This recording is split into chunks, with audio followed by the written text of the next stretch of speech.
ಅನುಭವ ಚಿತ್ರದ ಖ್ಯಾತಿಯ ಸ್ಯಾಂಡಲ್ವುಡ್ ನಟಿ ಅಭಿನಯಗೆ 2 ವರ್ಷದ ಜೈಲು ಶಿಕ್ಷೆ ಪ್ರಕಟವಾಗಿದೆ. ವರದಕ್ಷಿಣೆ ನೀಡುವಂತೆ ಪೋಷಕರ ಜೊತೆ ಸೇರಿ ಅತ್ತಿಗೆಗೆ ಕಿರುಕುಳ ನೀಡಿದ ಆರೋಪದಲ್ಲಿ ಹೈಕೋರ್ಟ್ ಜೈಲು ಶಿಕ್ಷೆ ವಿಧಿಸಿದೆ. ಅಭಿನಯ ಅವರ ಅಣ್ಣ ಶ್ರೀನಿವಾಸ್ ಅವರ ಪತ್ನಿ ಲಕ್ಷ್ಮೀದೇವಿಗೆ ವರದಕ್ಷಿಣೆ ಬೇಡಿಕೆ ಕಿರುಕುಳ ನೀಡಿದ ಆರೋಪದಲ್ಲಿ ಹೈಕೋರ್ಟ್ ವಿಚಾರಣೆ ನಡೆಸಿ ಶಿಕ್ಷೆ ಪ್ರಕಟಿಸಿದೆ. 2 ವರ್ಷ ಜೈಲು ಶಿಕ್ಷೆ ವಿಧಿಸಿ ನ್ಯಾಯಮೂರ್ತಿ ಎಚ್.ಬಿ. ಪ್ರಭಾಕರ್ ಶಾಸ್ತ್ರಿ ಅವರ ಏಕಸದಸ್ಯ ಪೀಠ ಆದೇಶ ನೀಡಿದೆ. ತಮ್ಮ ಸಹೋದರ ಶ್ರೀನಿವಾಸ್ ಅವರ ಪತ್ನಿ ಲಕ್ಷ್ಮೀದೇವಿಗೆ ವರದಕ್ಷಿಣೆ ಬೇಡಿಕೆ ಇಟ್ಟು ಪಾಲಕರ ಜೊತೆ ಸೇರಿ ಕಿರುಕುಳ ನೀಡಿರುವ ಆರೋಪದಡಿಯಲ್ಲಿ ಹೈಕೋರ್ಟ್ ಶಿಕ್ಷೆ ಪ್ರಕಟಿಸಿದೆ. ನ್ಯಾಯಮೂರ್ತಿ ಎಚ್.ಬಿ. ಪ್ರಭಾಕರ್ ಶಾಸ್ತ್ರಿ ಅವರನ್ನೊಳಗೊಂಡ ಏಕಸದಸ್ಯ ಪೀಠದಿಂದ ಆದೇಶ ಹೊರಬಿದ್ದಿದೆ. ಸರ್ಕಾರದ ಪರ ವಕೀಲ ಎಚ್.ವಿ. ವಿನಾಯಕ್ ಅವರು ವಾದ ಮಂಡಿಸಿದರು. ರಾಜ್ಯ ಸರ್ಕಾರ ಬಿಎಂಟಿಸಿ ನೌಕರರಿಗೆ ಸಿಹಿ ಸುದ್ದಿಯನ್ನು ನೀಡಿದ್ದು, ಆರೋಗ್ಯ ರಕ್ಷಾ ಯೋಜನೆಯಡಿ ಬಿಎಂಟಿಸಿಯ 35,000 ನೌಕರರಿಗೆ 5 ಲಕ್ಷ ರೂಪಾಯಿ ಆರೋಗ್ಯ ವಿಮೆ ಸೌಲಭ್ಯ ನೀಡುವುದಾಗಿ ಸಾರಿಗೆ ಸಚಿವ ಬಿ. ಶ್ರೀರಾಮುಲು ಅವರು ಬುಧವಾರ ಘೋಷಿಸಿದ್ದಾರೆ. ಆರೋಗ್ಯ ರಕ್ಷಾ ಯೋಜನೆಯಡಿ ಬಿಎಂಟಿಸಿ ನೌಕರರು ಖಾಸಗಿ ಆಸ್ಪತ್ರೆಗಳಲ್ಲೂ ಚಿಕಿತ್ಸೆ ಪಡೆಯಬಹುದು. ಬಿಎಂಟಿಸಿಯ 35,000 ಸಿಬ್ಬಂದಿಗೆ ಆರೋಗ್ಯ ರಕ್ಷಾ ಯೋಜನೆಯಡಿ 5 ಲಕ್ಷ ರು ಆರೋಗ್ಯ ವಿಮೆ ಸೌಲಭ್ಯ ನೀಡಲಾಗುವುದು ಎಂದು ಸಚಿವ ಶ್ರೀರಾಮುಲು ಮಾಹಿತಿ ನೀಡಿದ್ದಾರೆ. ಆಯುಷ್ಮಾನ್ ಯೋಜನೆಯಡಿಯಲ್ಲಿ ಶಾಸ್ತ್ರ ಎಂಬ ಯೋಜನೆ ಜಾರಿಗೆ ತರಲು ಸಾರಿಗೆ ನಿಗಮ ಮುಂದಾಗಿದೆ. ನಿಗಮದ ಸಿಬ್ಬಂದಿಗಳು ಹಾಗೂ ಕುಟುಂಬದವರು ಯಾವುದೇ ಅನಾರೋಗ್ಯಕ್ಕೆ ಒಳಗಾದರೆ ಈ ಯೋಜನೆಯ ಅಡಿಯಲ್ಲಿ ಖಾಸಗಿ ಮತ್ತು ಸರ್ಕಾರಿ ಆಸ್ಪತ್ರೆಗಳಲ್ಲಿ ಚಿಕಿತ್ಸೆ ಪಡೆಯಬಹುದು.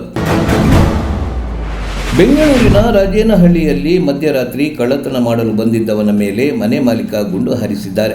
ಮನೆ ಮಾಲೀಕ ವೆಂಕಟೇಶ್ ಎಂಬುವರು ಬಾಗಲಕೋಟೆ ಮೂಲದ ಲಕ್ಷ್ಮಣ್ ಎಂಬಾತನ ಮೇಲೆ ಗುಂಡಿನ ದಾಳಿ ನಡೆಸಿದ್ದಾರೆ. ಮಧ್ಯರಾತ್ರಿ 2 ಗಂಟೆ ಸುಮಾರಿಗೆ ಕಳ್ಳತನಕ್ಕೆ ಲಕ್ಷ್ಮಣ್ ಮನೆಗೆ ನುಗ್ಗಿದ್ದ.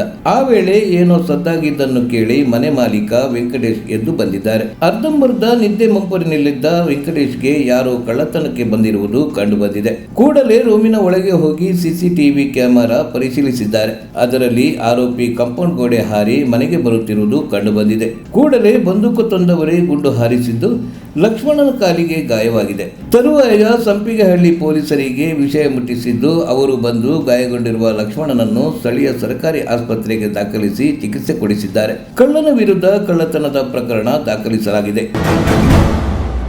ಖಾಸಗಿ ಪದವಿ ಪೂರ್ವ ಕಾಲೇಜಿನ ಹಿಂದೂ ಸಮುದಾಯದ ವಿದ್ಯಾರ್ಥಿನಿ ಹಾಗೂ ಮುಸ್ಲಿಂ ಸಮುದಾಯದ ವಿದ್ಯಾರ್ಥಿ ನಡುವಿನ ಪ್ರೇಮ ಪ್ರಕರಣ ವಿಚಾರದಲ್ಲಿ ವಿವಾದ ಉಂಟಾಗಿ ಒಟ್ಟು 18 ವಿದ್ಯಾರ್ಥಿಗಳನ್ನು ವಾರ್ಷಿಕ ಪರೀಕ್ಷೆವರೆಗೆ ಕಾಲೇಜು ಪ್ರಾಂಶುಪಾಲರು ಅಮಾನತು ಮಾಡಿದ ಘಟನೆ ದಕ್ಷಿಣ ಕನ್ನಡ ಜಿಲ್ಲೆಯ ಬಂಟ್ವಾಳ ತಾಲೂಕಿನ ವಿಠ್ಠಲ್ ಪದವಿ ಪೂರ್ವ ಕಾಲೇಜಿನಲ್ಲಿ ನಡೆದಿದೆ. ಕಾಲೇಜಿನಲ್ಲಿ ದ್ವಿತೀಯ ಪಿಯುಸಿ ವ್ಯಾಸಂಗ ಮಾಡುತ್ತಿರುವ ಮುಸ್ಲಿಂ ವಿದ್ಯಾರ್ಥಿ ಮತ್ತು ಹಿಂದೂ ವಿದ್ಯಾರ್ಥಿನಿ ನಡುವಿನ ಪ್ರೇಮ ಪತ್ರ ಪ್ರಕರಣವು ವಿವಾದದ ಸ್ವರೂಪ ಪಡೆದಿದೆ. ಹೀಗಾಗಿ ಪೋಷಕರ ಸಮ್ಮುಖದಲ್ಲಿ ಆಡಳಿತ ಮಂಡಳಿ ಮತ್ತು ಉಪನ್ಯಾಸಕರು ಮಾತುಕತೆ ನಡೆಸಿ ಮುನ್ನೆಚ್ಚರಿಕೆ ಕ್ರಮವಾಗಿ ಈ ನಿರ್ಧಾರ ಕೈಗೊಂಡಿದ್ದಾರೆ ಎಂದು ಕಾಲೇಜಿನ ಮೂಲಗಳು ತಿಳಿಸಿವೆ. ಆ ಬಳಿಕ ಯಾವುದೇ ಗೊಂದಲವಿಲ್ಲದೆ ತರಗತಿ ನಡೆಯುತ್ತಿದ್ದು, ಅಮಾನತುಗೊಂಡ ವಿದ್ಯಾರ್ಥಿಗಳು ಪರೀಕ್ಷೆ ಬರೆಯಲು ಮಾತ್ರ ಕಾಲೇಜಿಗೆ ಬರಬಹುದು ಎಂದು ಸೂಚನೆ ನೀಡಲಾಗಿದೆ. ತಮಿಳುನಾಡು ಮುಖ್ಯಮಂತ್ರಿ ಎಂ.ಕೆ. ಸ್ಟಾಲಿನ್ ಅವರ ಹಿರಿಯ ಪುತ್ರ ಉದಯನಿಧಿ ಇಂದು ಸಂಪುಟ ಸಚಿವರಾಗಿ ಪ್ರಮಾಣ ವಚನ ಸ್ವೀಕರಿಸಿದರು. ತಮಿಳುನಾಡಿನ ಡಿಎಂಕೆ ಸರ್ಕಾರದ ಉದಯನಿಧಿ ಅವರನ್ನು ರಾಜ್ಯದ ನೂತನ ಕ್ರೀಡಾ ಸಚಿವರನ್ನಾಗಿ ನೇಮಿಸಲಾಗಿದೆ.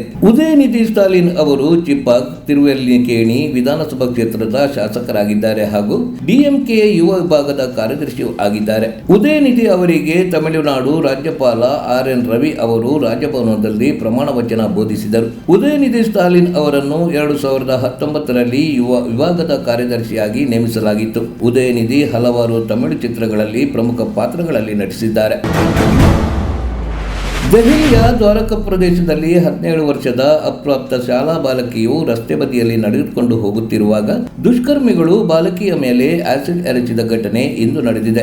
2 ಕಿರಾತಕರು ಬೈಕಿನಲ್ಲಿ ಬಂದಿದ್ದಾರೆ. ಈ ವೇಳೆ ಹಿಂದೆ ಕುಳಿತಿದ್ದ ಕಿರಾತಕ ಬಾಲಕಿಯ ಮುಖದ ಮೇಲೆ ಆಸಿಡ್ ಎರಚಿದ್ದಾನೆ. ನಂತರ ಸ್ಥಳದಿಂದ ಪರಾರಿಯಾಗಿದ್ದಾರೆ. ಘಟನೆಯು ಸಿಸಿಟಿವಿ ದೃಶ್ಯಗಳಲ್ಲಿ ಸೆರೆಯಾಗಿದ್ದು, ತೀವ್ರ ಗಾಯಗೊಂಡ ಆಸಿಡ್ ಸಂತ್ರಸ್ತೆಯನ್ನು ಸಫ್ದರ್ಜಂಗ್ ಆಸ್ಪತ್ರೆಗೆ ದಾಖಲಿಸಲಾಗಿದೆ. ಘಟನೆಗೆ ಸಂಬಂಧಿಸಿ ಪೊಲೀಸರು ಮತ್ತು ಡಿಸಿಪಿ ದ್ವಾರಕಾ ಆಸ್ಪತ್ರೆಗೆ ಹೋಗಿದ್ದು ಬಾಲಕಿಯ ಕುಟುಂಬಸ್ಥರೊಂದಿಗೆ ಮಾತನಾಡಿದ್ದಾರೆ. ಪ್ರಾಥಮಿಕ ವರದಿ ಪ್ರಕಾರ ಬಾಲಕಿ ಚಿಕಿತ್ಸೆ ಪಡೆಯುತ್ತಿದ್ದು ಆಕೆಯ ಸ್ಥಿತಿ ಸ್ಥಿರವಾಗಿದೆ.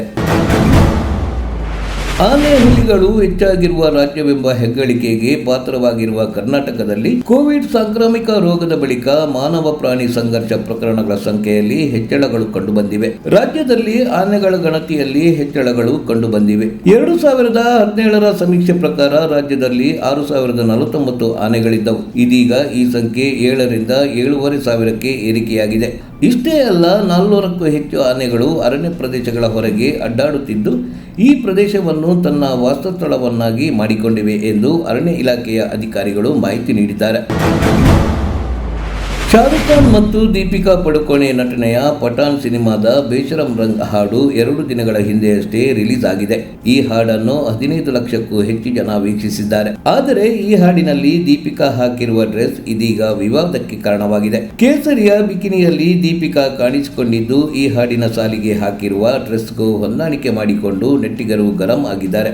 ಬೇಶರಂ ರಂಗ್ ಅಂದರೆ ಕನ್ನಡದಲ್ಲಿ ನಾಚಿಕೆ ಇಲ್ಲದ ಬಣ್ಣ ಎಂದಾಗುತ್ತದೆ. ಕೇಸರಿ ಬಣ್ಣಕ್ಕೆ ನಾಚಿಕೆ ಇಲ್ಲದ ಬಣ್ಣ ಎಂದು ಜರಿದಿದ್ದಾರೆ ಎಂದು ಹೋಲಿಕೆ ಮಾಡಿಕೊಂಡು ಹಲವರು ಗರಂ ಆಗಿದ್ದಾರೆ. ಬೇಕು ಅಂತಾನೆ ಈ ರೀತಿ ಕೇಸರಿ ಬಣ್ಣಕ್ಕೆ ಅವಮಾನ ಮಾಡಲಾಗಿದೆ ಎಂದು ಕಾಮೆಂಟ್ ಕೂಡ ಮಾಡುತ್ತಿದ್ದಾರೆ. ಹೀಗಾಗಿ ಬೈಕಾಟ್ ಪಠಾಣ್ ಟ್ರೆಂಡ್ ಹೆಚ್ಚಿದೆ.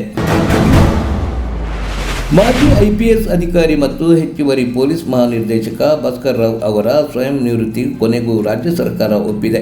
ಡಿಸೆಂಬರ್ 13ರ ದಿನಾಂಕದ ಸರ್ಕಾರಿ ಅಧಿಸೂಚನೆಯಲ್ಲಿ ಸಕ್ಷಮ ಪ್ರಾಧಿಕಾರವು ಅಖಿಲ ಭಾರತ ಸೇವೆಗಳ 9 ನಿಯಮಗಳು IPS 1958ರ ನಿಯಮ 16/2ರ ಅಡಿಯಲ್ಲಿ ರಾವ್ ಅವರ ಸ್ವಯಂ ನಿವೃತ್ತಿ ನಿರ್ಧಾರವನ್ನು ಏಪ್ರಿಲ್ 2, 2022ರಿಂದ ಜಾರಿಗೆ ಬರುವಂತೆ ಸ್ವೀಕರಿಸಲಾಗಿದೆ ಎಂದು ಹೇಳಿದೆ.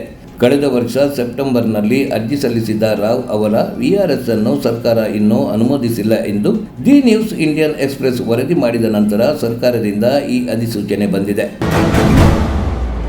ಹಾಸನ ಜಿಲ್ಲೆಯ ಸಕಲೇಶಪುರ ತಾಲೂಕಿನಲ್ಲಿ ನಡೆದಿರುವ ಅಪ್ರಾಪ್ತ ಬಾಲಕಿ ಮೇಲೆ ಪೈಶಾಚಿಕ ಅತ್ಯಾಚಾರ ಪ್ರಕರಣ ಸಂಬಂಧಿಸಿದಂತೆ ಗ್ರಾಮಾಂತರ ಪೊಲೀಸ್ ಠಾಣೆಯಲ್ಲಿ 4 ವಿರುದ್ಧ FIR ದಾಖಲಾಗಿದೆ. ಘಟನೆಗೆ ಸಂಬಂಧಿಸಿ ಕಾಫಿ ತೋಟದ ಮಾಲೀಕ ಸುದರ್ಶನ್, ಸ್ವಾಗತ್, ಪಾಪಣ್ಣ ಹಾಗೂ ಓರ್ವ ಅಪ್ರಾಪ್ತ ಬಾಲಕನನ್ನು ಪೊಲೀಸರು ಬಂಧಿಸಿದ್ದಾರೆ. 4 ಕಿರಾತಕರಿಂದ ಅಪ್ರಾಪ್ತೆ ಮೇಲೆ ನಿರಂತರ ಅತ್ಯಾಚಾರ ಎಸಗಿದ್ದಾರೆ. ಬಾಲಕಿ ಕಾಫಿ ತೋಟದಲ್ಲಿ ಪೋಷಕರೊಂದಿಗೆ ನೆಲೆಸಿದ್ದಳು. ಕೂಲಿ ಅರಸಿ ಬಂದು ತೋಟದ ಲೈನ್ ಮನೆಯಲ್ಲಿದ್ದ ಕಾರ್ಮಿಕನ ಮಗಳ ಮೇಲೆ ತೋಟದ ಮಾಲೀಕ ನೀಚ ಕೃತ್ಯ ಎಸಗಿದ್ದಾನೆ. ಬಾಲಕಿ ಅನಾರೋಗ್ಯದಿಂದ ಆಸ್ಪತ್ರೆಗೆ ಬಂದಾಗ ಗರ್ಭಿಣಿಯಾಗಿರುವ ವಿಚಾರ ತಿಳಿದು ಪರಿಶೀಲನೆ ನಡೆಸಿದಾಗ ಈ ಪೈಶಾಚಿಕ ಕೃತ್ಯ ಬಯಲಾಗಿದೆ. ಬಾಲಕಿಯನ್ನು ಪುಸಲಾಯಿಸಿ ವಂಚಿಸಿ ಪಾಪಿಗಳು ಅತ್ಯಾಚಾರ ಎಸಗಿದ್ದಾರೆ. 4 ವಿರುದ್ಧವೂ ಪೋಕ್ಸೋ ಸೇರಿ ವಿವಿಧ ಕಾನೂನಿನಡಿ ಕೇಸ್ ದಾಖಲಾಗಿದೆ.